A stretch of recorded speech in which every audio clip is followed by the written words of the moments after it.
Bata pa lamang ako ay pangarap ko ng maging isang sundalo o maging isang pulis.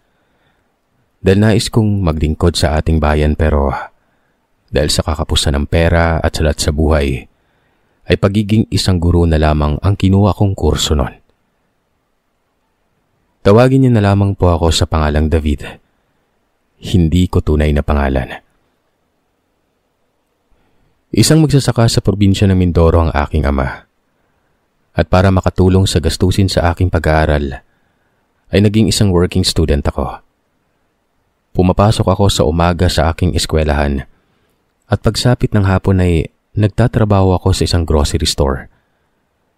Kahit tirap sa buhay ay pinipilit ko na lumalaban para sa aking mga pangarap sa buhay. Nais ko kasi mabigyan ng sariling bahay at lupa ang aking ama, na siyang aking lakas at inspirasyon sa lahat ng aking ginagawa. 13 anyos pa lamang ay wala na ang aking ina dahil namatay ito sa panganganak sa bunso kong kapatid na si Alice. At kahit na walang ina na nagbabantay sa akin ay naging mabuting anak naman ako sa aking ama at maging ang kuya sa aking bunsong kapatid. Lahat ay kaya kong gawin para lamang sa aking ama at kapatid, kung kaya't kahit na tila ba mahirap, ay nakipagsapalaran ako para tuparin ang aking mga pangarap sa buhay kahit na malayo ako sa mga mahal ko sa buhay nun. David, tanghali na, papasok ka ba? Sasabay ka ba sa akin? Nag-overtime ka na naman ba dun sa pinapasukan mo? Tanong sa akin ni Kaloy. Si Kaloy ay ang kasama ko sa dormitoryo. At dahil nga palagi kaming nagkakasama sa silid, ay naging malapit na din kami sa isa't isa na para bang magkadugo na. Nang dahil din kay Kaloy ay hindi ako nakaramdam ng pagiging mag-isa sa buhay. Matured kasi ko mag-isip ang kaibigan ko na yun at direkta kong magsalita. Kung kaya't tila ba naging nakakatandang kapatid ko na ito. Pupungas-pungas akong napaupo dahil sa pag-alog sa akin ni Kaloy. Oo naman. Papasok ako. Sabay na tayo. Mabilis naman akong kumilos eh. Diyan ka lang at maliligo na rin ako at saka... Tama. Nag-overtime ako kagabi. Sayang naman kasi yung dagdag na sahod. Pangbayad ko na rin yun dito sa dormitoryo. Sumagot naman si Kaloy sa sinambit ko na yon. Mag-almusal ka nga muna. Bago ka maligo baka mamaya lamigin ka niyan. Tsaka huwag kang madalas magpuyat. Dagdag nga sa sahod mo pero kulang pa yan kapag nagkasakit ka naman. Tumango naman ako bilang tugon sa sinabi ng kaibigan ko. Matapos na mag-usap ay dumiretso na ako sa sala at kumain ng agahan. Samantalang si Kaloy naman ay naghintay na lamang sa labas ng aming dormitoryo. Mabilis ko lamang na tinapos ang aking pagkain ng agahan at kaagad na naglinis ng aking katawan at nagbihis ng pang-eskwela na damit. Matapos na mag-ayos ng sarili, lumabas na ako at laking taka ko nang sinalubong ako ng aking kaklasing si Cleo. Oh, Cleo, napadaan ka ata dito sa dormitoryo. Tsaka nasaan si Kaloy? Sabi niya sa akin, hinihintay niya ako dito sa labas ng dormitoryo eh. Bakit ikaw lang yung narito? Biglang tanong ko sa kanya. Halata sa mga mata nito ang pagtataka. Umalis na si Kaloy. Kasi may dadaanan pa daw siya, sabi niya din sa akin eh. Tayo na lamang daw magsabay.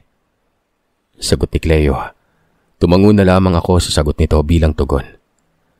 Matapos ang pag-uusap na yun ay sabay nga kami na nagtungo sa paaralan. At doon naman ay nakasalubong namin si Kaloy na may kasama na hindi namin kakilala. Sino siya? Bago lamang ba siya dito sa paaralan natin? Ngayon ko lang kasi siya nakita eh. Tanong ni Cleo sa kasama ni Kaloy noon. Sumagot naman sa tanong ni Cleo si Kaloy. Oo, baguhan lamang siya dito sa ating paaralan. Kaya nga hindi na kita nahintay kanina kasi nagpasama siya sa akin sa principal's office. Alam mo na, kailangan ko siyang tulungan kasi humingi ng tulong. Alam nga naman na hindi ko pansinin, di ba? Kawawa naman. Tumango naman ako noon. Oo nga naman, ayos lang yan. Ano, nakita niyo na ba kung saan siyang room tsaka alam niyo na ba kung saan siyang floor? Anong section niya? Saan siya banda tsaka sino yung professor niya? Sunod-sunod na tanong ko sa kanila.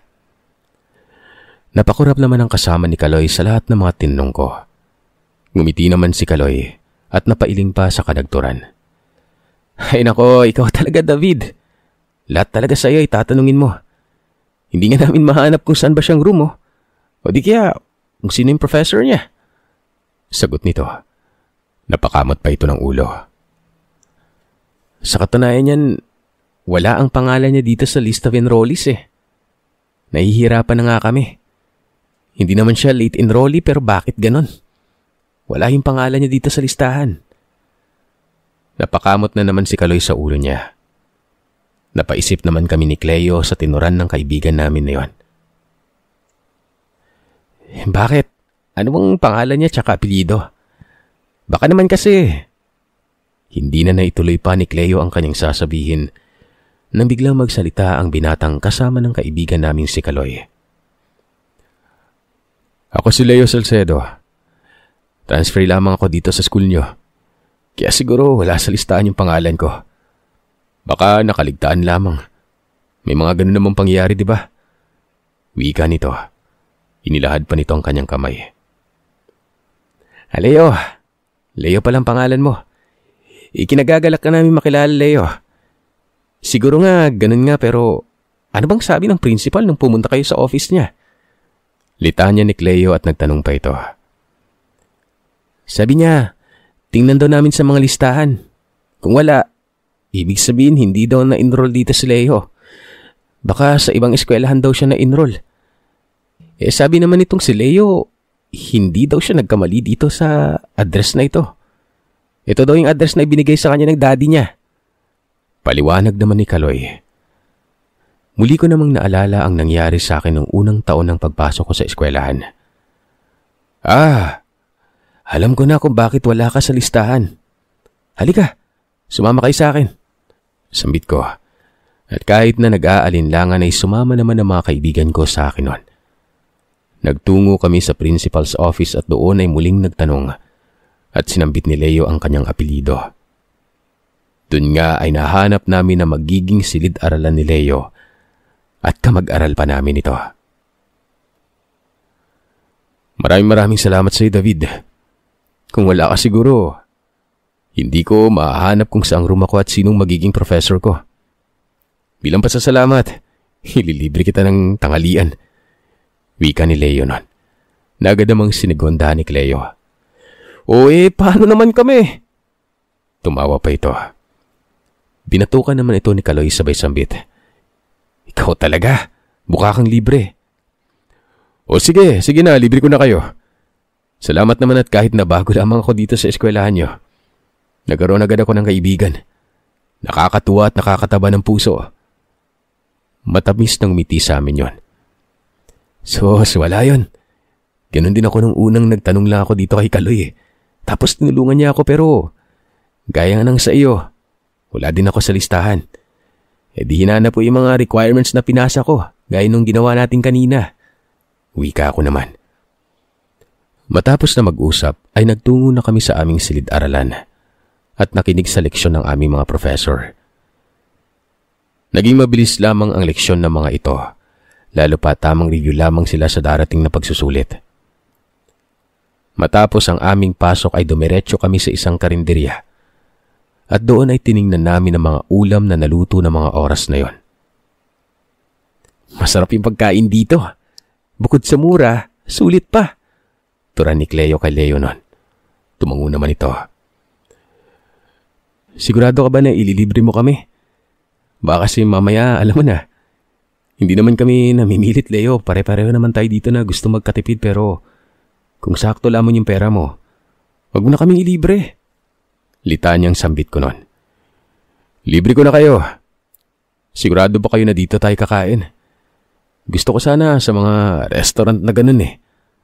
Alam niyo na, bago lang ako dito sa syudad. Gusto ko makatikim ng mga kakaibang pagkain. Sagot ni Leo at nagkatinginan na lang kami. Kakaibang bagay? Bakit saan ka ba galing na probinsya? Tanong ni Cleo. Ang ibig kong sabihin, mga pagkain na bago sa panlasa ko. Sanay na kasi ako sa mga pagkain sa karinderya. Kumbaga gusto ko kumain ng bago. Katulad ng Jollibee, mga ganon. Wika ni Leo. Napakamot naman kami sa aming mga ulo. Sigurado ka? Tanong naman ni Kaloy. Malalim na napabuntong hininga naman si Leo at inilabas ang kanyang wallet saka pinakita sa amin. Astig! Sana lahat may ganyang kadaming pera. Wika ni Cleo. Maging ako ay hindi makapaniwala sa aking mga nakita nun. Punong-puno ang wallet ni Leo ng pera. Parang malula sa dami nun. Tila ba yayamanin si Leo dahil sa pera nito na sobrang kapal. Itago mo na yan. Baka mamaya ma-hold up ka o di kaya mahablot sa'yo yan. Saway ko kay Leo at ngumiti naman ito sa akin. Saka ito nagturan. Ano? Kakain ba tayo? Kailangan ko pa makahanap ng bahay na matutuluyan eh. Wika niya nun. Nagkatinginan na lamang kaming magkakaibigan. Teka, ako may alam akong kainan. Kaso mahal dun ah. Baka naman maubos yung budget mo, Leo, nang dahil lang sa amin. Wika ni Cleo nun. Oo nga. Ayaw niyo ba? Tara, nagugutom na din ako eh. Mula kanina, hindi pa ako kumakain. Wika ni Leo. At doon ay umalis na kami sa karinderya at nagtungo sa isang sikat na kainan. Nawindang kami sa presyo ng mga pagkain sa kainan na aming pinuntahan nun. May ginto ba yung mga pagkain nila dito? Gulantang na wika ni Kaloy. Tinakpan naman ni Leo ang bibig nito. Leo, sa iba na lang tayo kumain eh.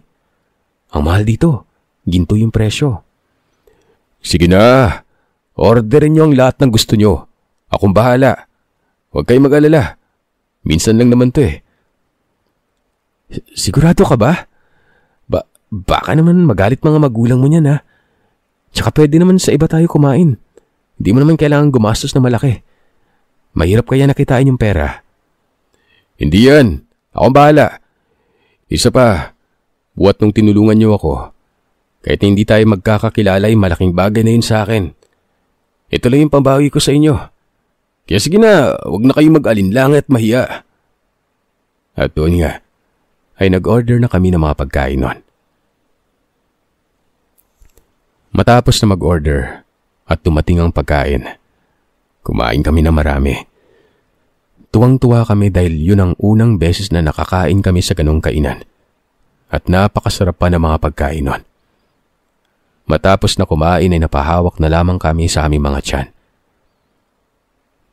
Grabe! Sarap! Nakakabusog! Sulit yung bayad ah! Wika ni Cleo at hinimas-simas pang kanyang tiyan. Sulit naman pala yung presyo eh.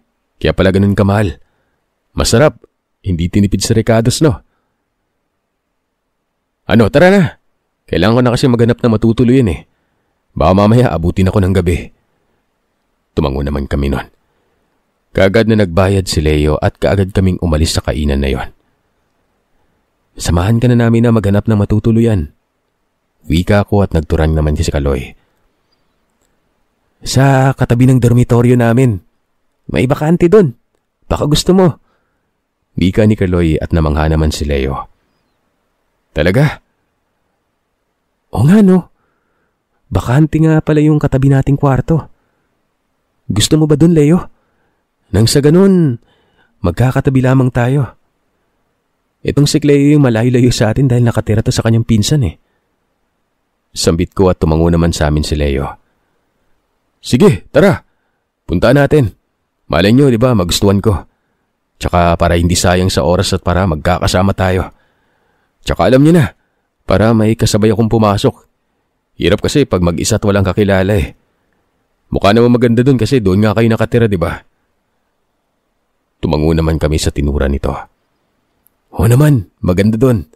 Tapos madami din tayong magkakapitbahay. Ang daya. Kayo magkakasama tapos ako hindi. Lipat na din kaya ako, no? Pabirong wika ni Cleo at nagtawanan na lamang kami nun. Sus, buti ka pa nga wala kang binabayaran eh. Hindi kagaya namin napakaraming binabayad buwan-buwan. Eh kung meron akong pinsan gaya mo nako, mas gusto ko pa yun kaysa magbayad no. Wika ko. Bakit David? Wala ka bang kamag-anak dito? Base kasi sa salita, mukhang solo mo lahat ng bayarin mo eh. Halata sa mata nito ang pagtataka. Oo eh, wala akong kamag-anak dito. Nasa probinsya sila Itang. Ganun ba? Bakit naman wala? Kahit na isa, as in wala. Pag-uusisa pa nito. Alam mo kasi Leo, may mga bagay na hindi dapat tanungin at hindi dapat pag-usapan. Alam mo na mga pribadong bagay at pangyari sa buhay. Lalo na't kakakilala lamang natin. Pasensya na, pinagsasabihan lang kita. Gusto ko kasi maging totoo sa mga taong nakakasalamuha ko. Wika naman ni Kaloy at tumango si Leo. Pasensya ka na David. Tara na, punta na tayo dun sa dormitoryo na tinutuluyan nyo. Para makita ko na din. At pasuri kung magugustuhan ko ba at saka para makausap ko din yung may-ari. Nagtungo na kami noon pagkatapos sabihin ni Leo. Sige. Dito na ako ha. Kita-kits na lang bukas. Wika sa amin ni Cleo nun.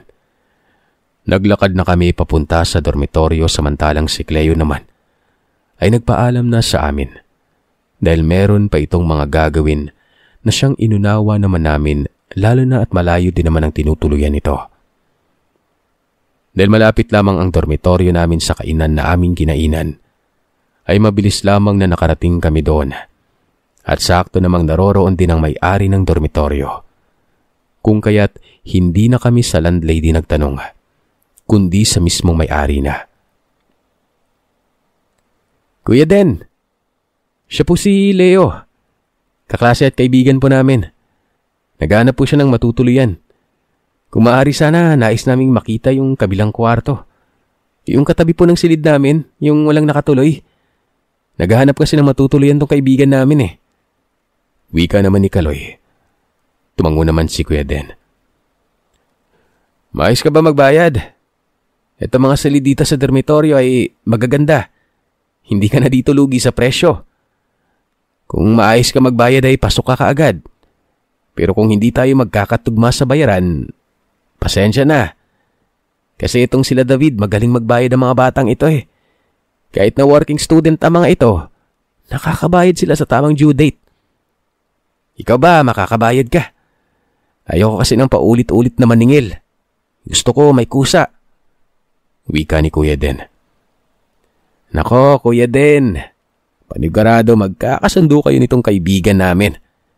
Itong si Leo maaasahan. Kanina nga lang nilibre kami niyan sa mamahaling kainan eh. Malapit dito sa dormitoryo. Abay, gumastos ba naman ng malaki sa isang kainan lang? Kaya sigurado ako, makakabayad yan. Wika ni Kaloy at namangha naman ang may-ari ng dormitoryo. Napangiti ito at doon ay nagturan. Abay, mabuti yan. O siya, tara na sa taas nang sa ganun ay matingnan niya ng silid na bakante. Wika nito. At doon ngayon umakyat na mga ito. Binuksan ng lalaki ang bakanting kwarto at doon ay nagustuhan naman ito ni Leo. Kung kaya't nagbigay agad ito ng paunang upa ng panghanggang 3 buwan. Sa kinwento ng aking kaibigan. Doon nga inilibot namin ang dormitoryo at nagkasundo naman sila Leo at Kuya Den.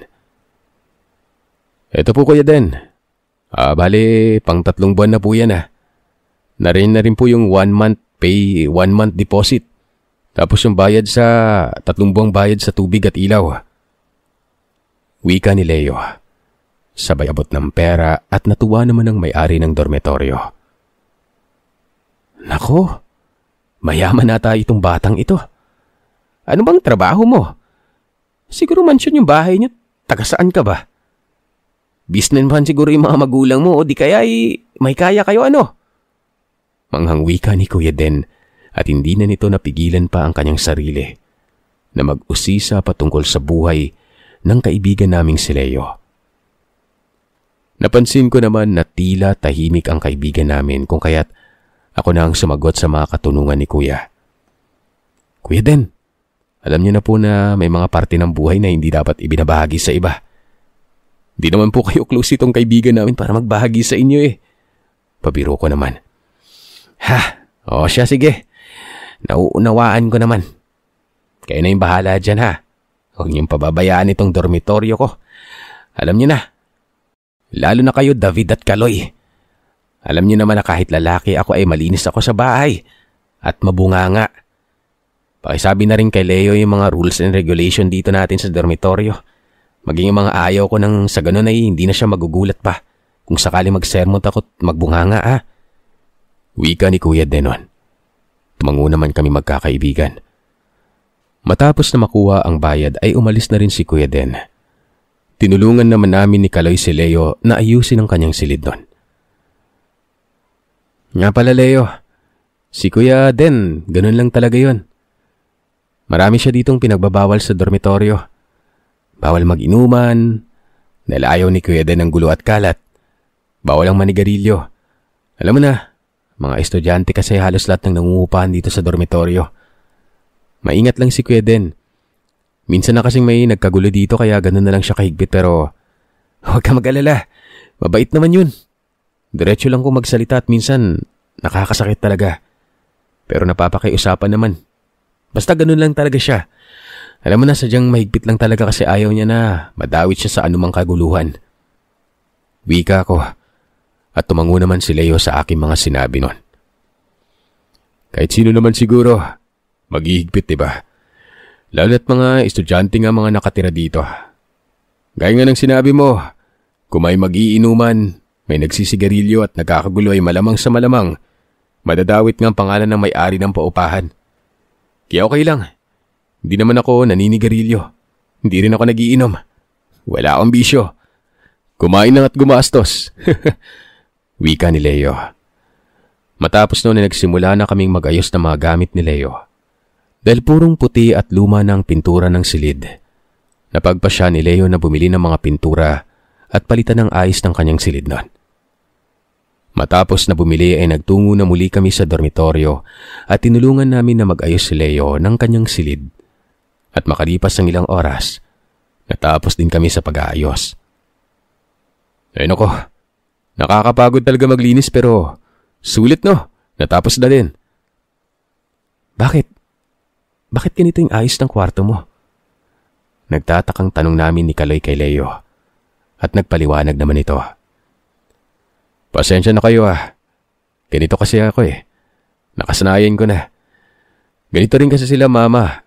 Alam niya na kung ano yung nakalakihan. Yun na talaga yung makakasanayan.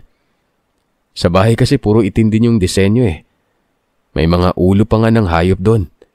Tsaka mga fetus sa garapon. Pagpapaliwanag ni Leo sa amin. Nagkatinginan na lamang kami ni Kaloy. Fetus? Kunot noong tanong ni Kaloy. Napakamot naman sa kanyang ulo si Leo.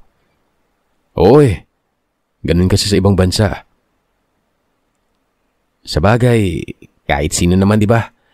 O siya, dito na muna kami Magkasama nga pala kami nito ni David sa isang silid. Alam mo na para tipid. Wika naman ni Kaloy at tumango lamang si Leo. Sige. Ito nga pala bigay ko sa inyo bilang pasasalamat ko sa pagtulong niyo sa akin dito sa pag-aayos sa silid ko. Wika nito. Kaagad na tinanggihan na namin ni Kaloy ang inabot ni Leo. Naku, wag na. Tinulungan ka na namin kasi kaibigan ka namin.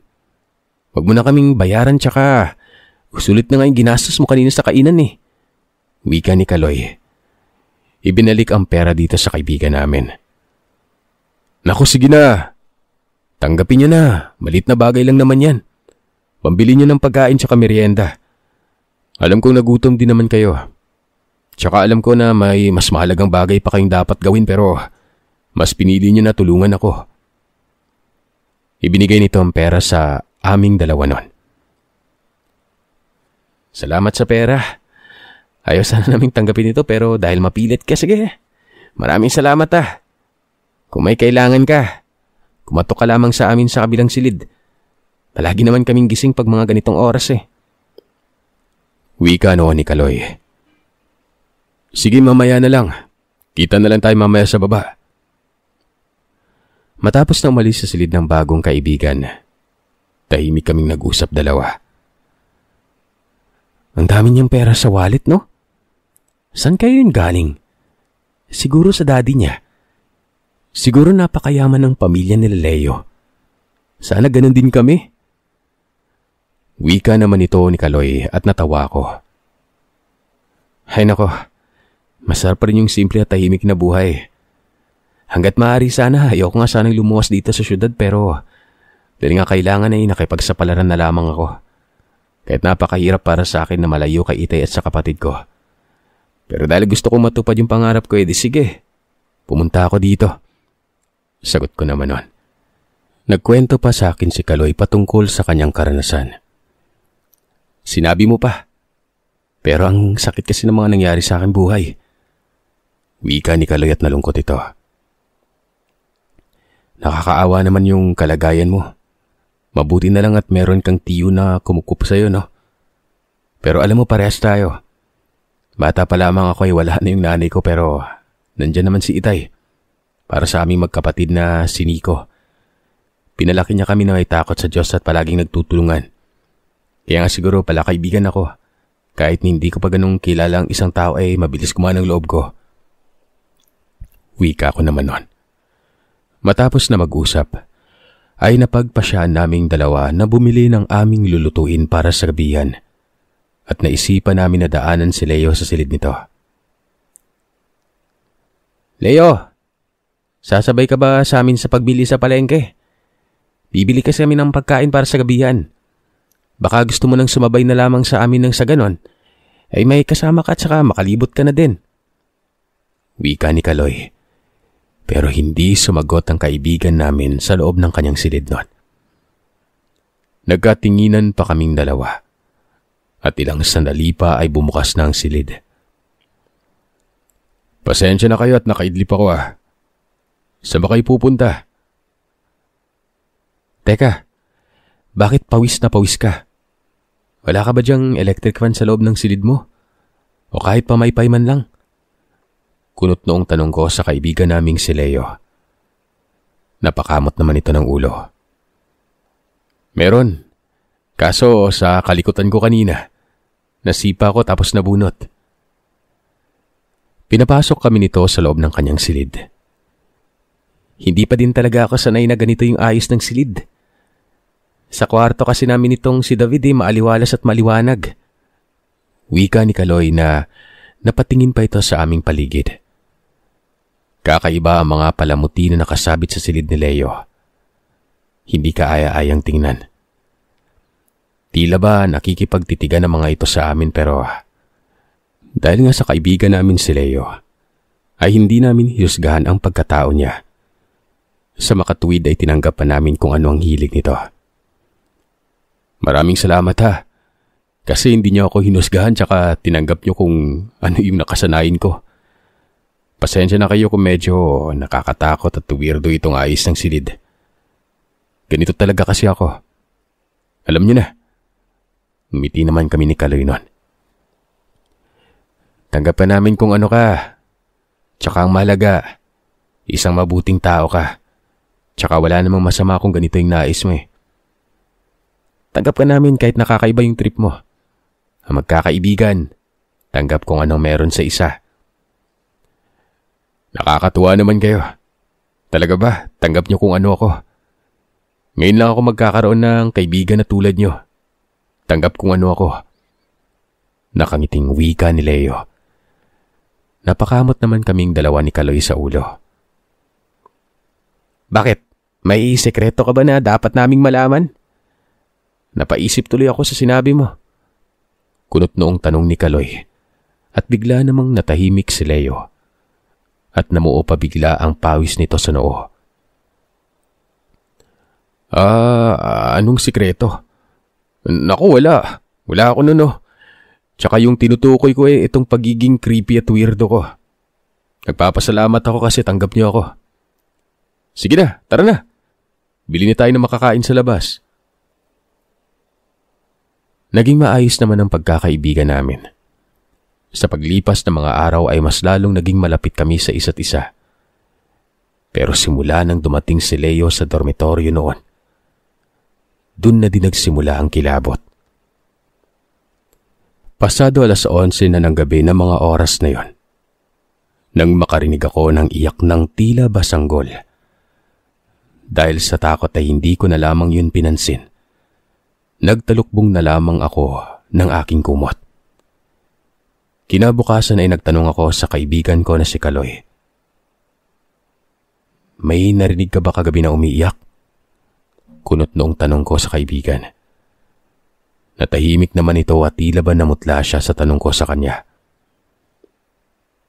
Oo, ano kasi ako yun, David. Ako yung narinig mo na umiiyak. Wika ni Kaloy. At tila ba nakahinga naman ako ng maluwag. Talaga? Bakit ka naman umiiyak? Pag-uusisa ko pa. Hindi naman kaagad nakasagot si Kaloy at natulala pa ito ng ilang segundo. David, may nakita kasi akong taong nakatayo malapit sa kama mo. Nakatingin sa iyo ng seryoso, pre. Hindi ko na namalayan kung paano siya nakapasok sa kwarto natin pero matangkad siya tapos basta kinilabutan ako. Tila natahimik naman ako at natuod sa aking kinatatayuan. Anong sabi mo? May nakita ka na taong nakatayo malapit sa akin? Nakita mo yung mukha? Tsaka nakalak naman yung pintuan natin dito sa kwarto, di ba? Paano siya nakapasok? Baka naman namalikmata ka lang o di kaya panaginip mo lang yon. Takang tanong ko. Yun nga rin yung pinagtataka ko eh. Nakalak naman yung pintuan pero bakit siya nakapasok? Kinilabutan talaga ako. Hindi ko naman nakita kung sino yun pero parang pamilyar eh. Hindi ko lang talaga maipaliwanag kasi nga madilim dito sa kwarto, di ba? Kapwa natahimik kaming magkaibigan at napaisip matapos ang pangyaring yon. Nagtungo kami sa silid ni Leo at ikinuwento namin ang nangyari kagabi lang. Talaga? Seryoso ka? Baka naman namamalikmata ka lang. Wika ni Leo. Napansin ko naman kaagad na tila ba kakaiba ang kinikilos ng kaibigan naming si Leo. At naalala ko na buwat nang makilala namin ito, ay hindi man lamang tumingin sa aming mga mata ang kaibigan namin na yon. Pero dahil ayaw ko na mag-isip na masama sa kaibigan namin, ipinagsawalang bahala ko na lamang ang aking mga napupuna. Samantalang si Kaloy naman ay sumagot sa sinambit ng kaibigan namin. Hindi. Nakita ko talaga siya, nakatayo siya. Nakatingin kay David. Seryoso nakatingin eh. Alam mo, kasing tangkad mo siya, Leo. Wika ni Kaloy at natigilan naman si Leo. Natahimik na lamang kami matapos na sambitin yun ni Kaloy. Sa pagdaan at paglipas ng mga araw ay nagpatuloy ang kakaibang nangyayari sa dormitoryo namin. Hindi namin maipaliwanag pero hindi lamang kami ang nakaranas ng ganon. Ang ilan pa sa aming mga katabing kwarto ay nakakakita din ng katulad ng nakita ni Kaloy. Hanggang isang gabi, narinig na lamang namin ang sigaw ng katabing kwarto namin na si Alan. May nobya itong buntis at sumisigaw ito ng aswang. Kagad kaming nagtungo ni Kaloy sa silid nila Alan at nakita namin na pawis ang nobya nito. Anong nangyari, pre? Takang tanong ni Kaloy. Namumutlang tumingin sa amin si Alan. May aswang dito sa atin. Hindi ko siya namukaan pero muntik niya nang kainin yung ipinagbubuntis nitong nobya ko. Nanlaki naman ang mga mata namin ni Kaloy. Agad-agad na dinala namin sa ospital ang buntis na nobya ni Alan. At mabuti na lamang ayos ito. Kagad na nakarating sa may-ari ng dormitoryo na si Kuya Den ang mga naganap sa kanyang paupahan. Kung kaya't agad itong nagtungo sa pagamutan para alamin ang kalagayan ng nobya ni Alan. Ano ba talagang nangyari? Bungad na tanong nito. Bigla na lamang po kaming inatake. Hindi namin alam kung paano nakapasok. Pero sigurado ako, hindi po normal na tao yun. Aswang ba? Sa Manila? Nagpapatawa ka naman ata, iho. Baka naman kasi namalikmata ka lang o kaya naman Nag-away kayo nitong nobya mo at ayaw mo lang aminin sa sarili mo. Wika ni Kuya Den na halatang hindi naniniwala sa sinasabi ni Alan. Kung ayaw mong maniwala, huwag ka magtanong. Pabalang na sagot ni Alan at kita sa mga mata nito ang galit. Dahil nga sa sagot ng binata ay umalis na lamang si Kuya Den at kinausap kami. Matapos na makausap kami ng may-ari ng tinutuluyan, ay agad na umuwi kaming magkaibigan at doon ay nagbulungan, usap kami sa aming silid. Hindi ko pa nakikita si Leo Nasa na kaya yun? Buhat kaninang umaga at kagabi, hindi ko pa siya nakikita. Tanong ni Kaloy. O nga no, simula kagabi, hindi pa siya kumakatok dito sa silid natin Hindi rin siya lumalabas sa kwarto niya. Ano kayang nangyari sa lalaking yun? Baka naman mamaya may sakit. Doon ay naisipan namin ni Kaloy na dalawin ang aming kaibigan. Leo, ayos ka lang ba? Ako to, si Kaloy. Kasama ko din pala si David. Kamusta?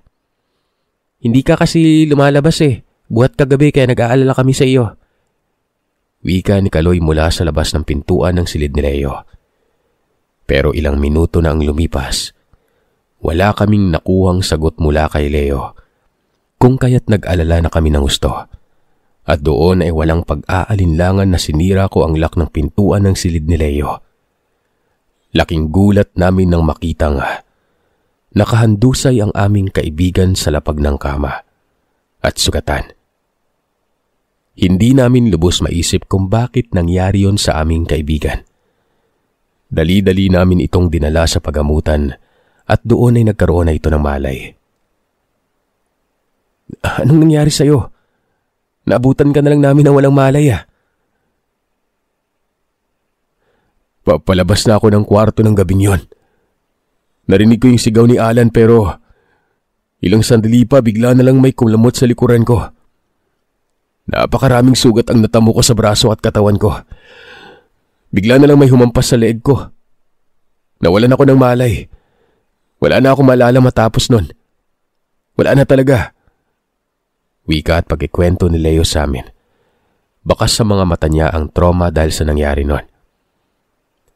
Lubos na naawa kami sa sinapit ni Leo. Natulungan nga natin si Alan. Pero yung kaibigan natin hindi natin namalayan napahamak pala. Wika ni Kaloy. At doon ay iniyakap namin itong si Leo. Napansin ko naman na tila ba napakalalim ng sugat sa braso ni Leo nun.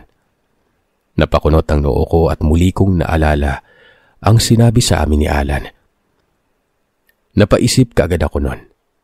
Pero hindi ko na lamang yun sinambit o ibinahagi pa kay Kaloy dahil nais ko na munang kumpirmahin ang aking hinala. Ganun pa man, kahit na may agam-agam sa puso't isipan ko, ay hindi ko hinasgahan ang kaibigan namin na si Leo. Ni hindi ako nagsalita ng masasakit na kataga at inawa ko na lamang ito. Paglipas ng ilang araw, binindisyonan na ang dormitoryo. Natigil naman ang kilabot doon.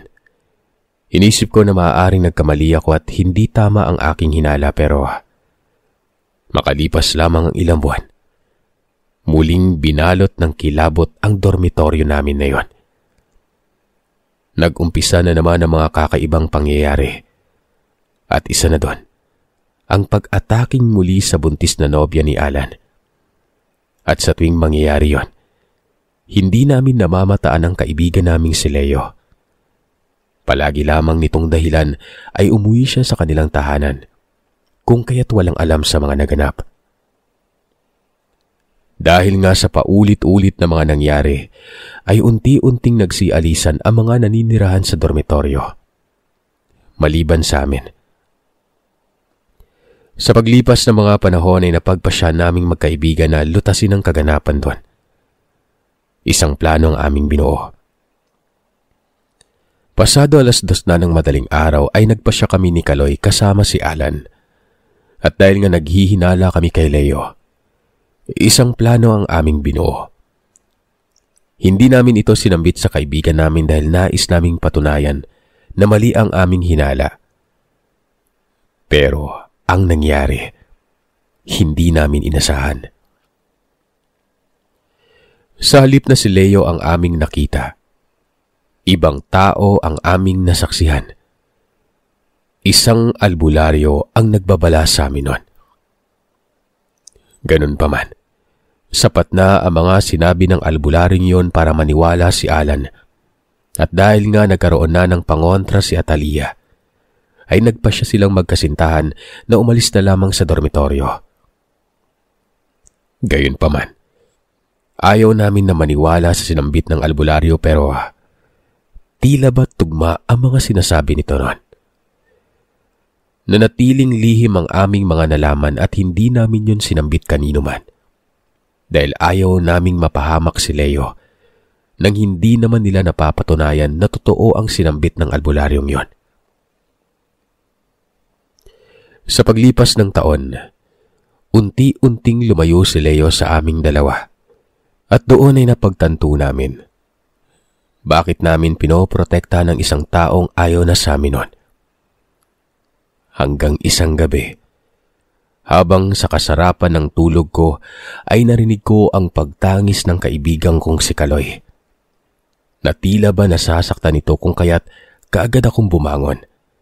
Kahit na tila ba binabalot ako ng takot. At doon ay nakita ko na ang aming itinuring na kaibigan na si Leo. Inaatake si Kaloy. "Leo! Prinotektahan ka namin laban sa mga kapitbahay natin. Hindi ka namin hinusgahan kahit na nagtataka na kami sa iyo. Hindi ka namin nilaglag. Hindi namin hinusgahan ang pagkatao mo dahil ayaw ka naming mapahamak nang wala kaming napapatunayan." Naluluha na ako sa puntong yon. Doon ay humagalpak ng napakalakas si Leo. Tila ba ibang-iba na ito at malayo ito sa Leo na aming nakilala. "Prinotektahan? Saan banda? Nilaglag niyo ako kay Alan. Iniisip niyo simula nung una pa lang na aswang ako. Hindi niyo lang masabi-sabi noon kasi nga nakikinabang kayo sa perang binibigay ko." Nanlaki ang mga mata naming magkaibigan. "Anong sinasabi mo? Itinuring ka namin na tunay na kaibigan. Lahat ng mga binigay mo sa amin na pera, hindi namin hinihingi sa iyo yon. Ikaw yung kusang nagbibigay. Tinatanggihan namin pero mapilit ka." "Hindi niyo ako tinuring na kaibigan. Dahil kung talagang tinuring niyo ako, hindi niyo hahayaang masaktan ako ni Alan." Wika ni Leo. Bakas sa mata nito ang galit. "Anong pinagsasabi mo, Leo? Hindi kami ganyan." Itinulak ko si Leo. Saka ko kinuha ang sugatang kaibigan. Palabas na sana kami ng silid na yon. Pero malakas na hinagis ako ni Leo sa pader.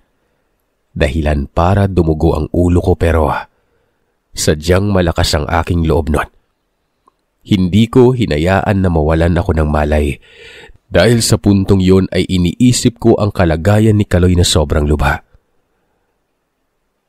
"Tama na, Leo. Pakiusap. Hindi kami naging masama sa'yo. Itinuring ka naming tunay na kaibigan. Parang kapatid na nga eh. Kung iniisip mo na pinabayaan ka naming masaktan ni Alan, kasalanan mo yun. May biniktima ka." Wika ni Kaloy. Sumagot naman ako kahit na nanlalabo ang aking paningin. "Isa pa, Leo. Tinulungan ka namin nung makita ka namin sa silid mo na duguan. Hindi ka namin hinayaan. Dinala ka namin sa pagamutan at tinanong ka pa nga namin kung ano ang nangyari pero nagsinungaling ka sa amin. Pero kahit ganun pa man, kahit na nagtataka na ako sa iyo at nakita ko ang sugat sa braso mo, hindi ako nagsalita. Hindi kita sinumbong kay Alan. Nanatili akong tahimik dahil iniisip kong kaibigan kita. Hindi ko dapat husgahan ang pagkatao mo. Tinanggap namin kung ano ka pero ano tong ginagawa mo sa amin? Kaibigan ka namin pero ikaw yung papatay sa amin." Sa puntong yon, nanalabo na ang paningin ko. Ganun pa man, kahit hinang-hina na ay pinilit naming magkaibigan na lumaban sa malakas na si Leo. At ilang sandali pa ay bigla na lamang humangin ng napakalakas. Kasabay nun ay ang pagdating ng albularyong si Canuel. Sinabihan ko na kayo, binalaan na hindi kayo nakinig sa akin. Mas pinaniniwalaan ninyo ang kaibigan niyong yan. Ngayon nakita niyo na ang tunay niyang ugali at kulay. Maniniwala pa rin ba kayo sa kanya? Hindi namin sukat akalain na magiging ganon ang kahihinatnan ng pagkakaibigan namin nila Leo. Hindi ko lubos maisip na kaya kaming saktan ng kaibigan namin na yon. Ikaw ang may pakana ng lahat ng to. Galit na tanong ni Leo at handa na itong sumugod kay Canuel. Pero mabilis na nakaiwas ang albularyo at nahampas ng baging ang likuran ng kaibigan namin.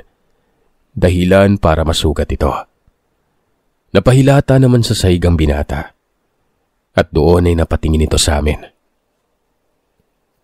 Kung hindi ko sana kayo nakilala, hindi hahantong sa ganito ang aking sitwasyon. Paninising wika ni Leo sa amin nun.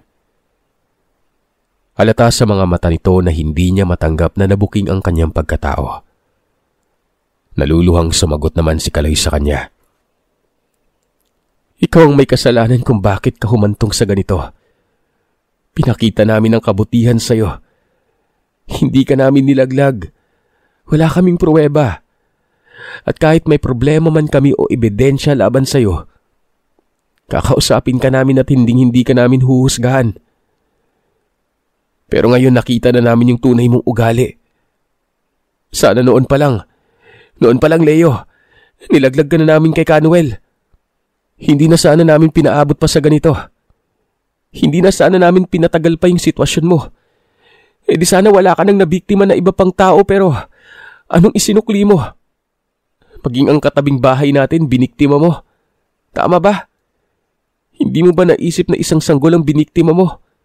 Hindi ka man lang naawa. Tapos ngayon sisisihin mo kami?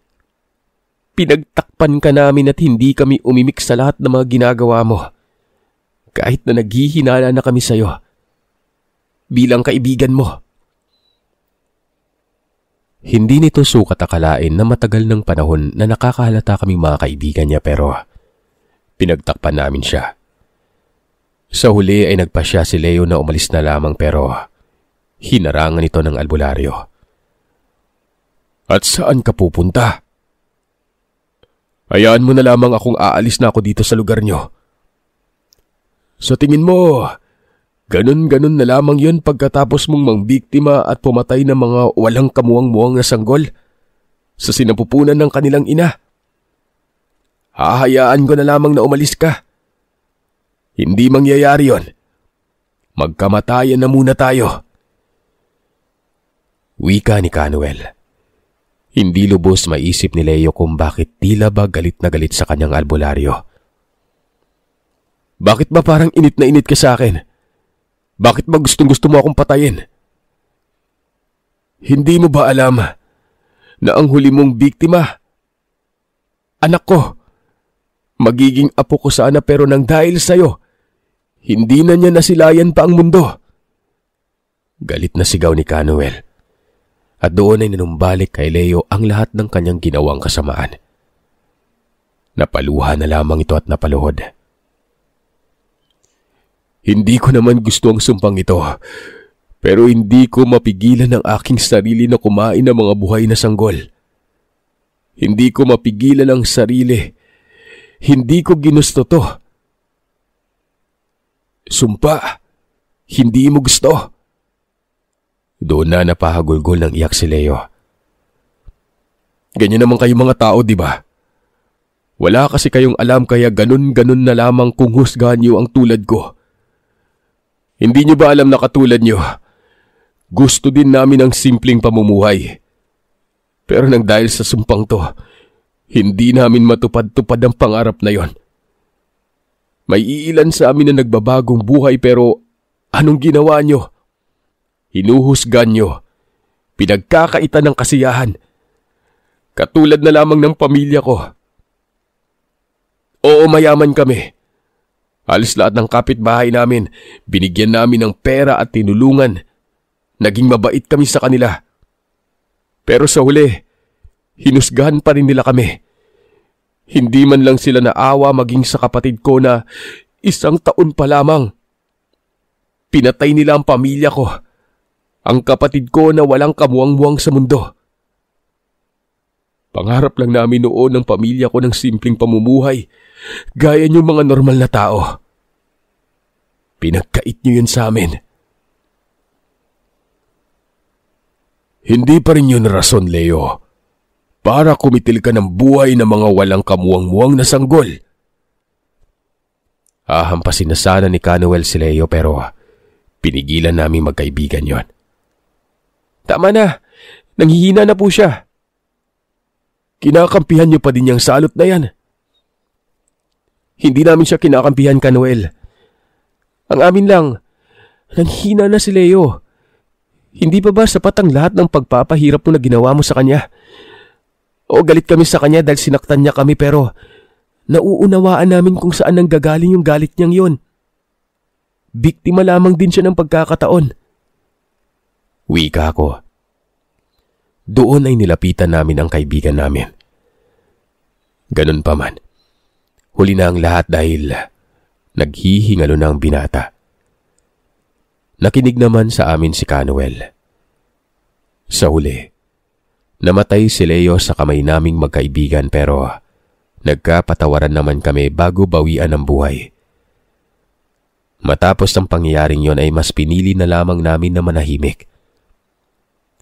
Inimbestagahan ng mga pulisya ang pangyayari at pansamantalang kinausap kami pero para sa aming kaibigan na namayapa ay nanatili kaming walang kibo.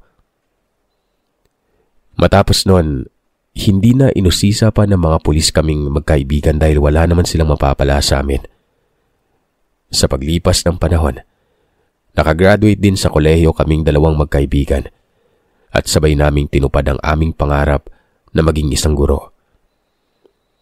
Nanghihinayang man kami na hindi namin nakasama sa pagtupad ang kaibigan namin na si Leo, kahit na ginawa kami ng masama nito. Sa aming puso ay tinuturing pa rin namin itong kaibigan.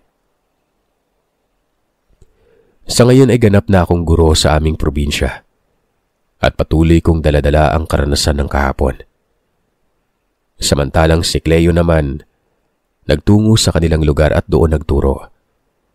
Si Kaloy, na natili sa Tondo, ipinagpatuloy ang pagtuturo niya bilang professor sa isang kolehiyo. Naghiwa-hiwalay na kaming magkakaibigan pero ang ugnayan namin sa isa't isa ay hindi pa rin nahinto. Sa tuwing sasapit ang kaarawan ni Leo, dumadalaw pa din kami sa tahanan nito, kahit na palihim lang. At palagi kaming nagbabalik tanaw sa aming mga naging karanasan. Ang buhay ay napakaikli lamang kung kaya't habang nabubuhay tayo dito sa mundo, gawin natin ang dapat gawin. Mabuhay tayo ng may kabutihan at pagtulong sa kapwa. Nang sa ganon, kapag tayo'y nawala na dito sa mundong ibabaw, ay maaalala tayong sino mang tao dahil sa kabutihang ipinakita natin sa kanila.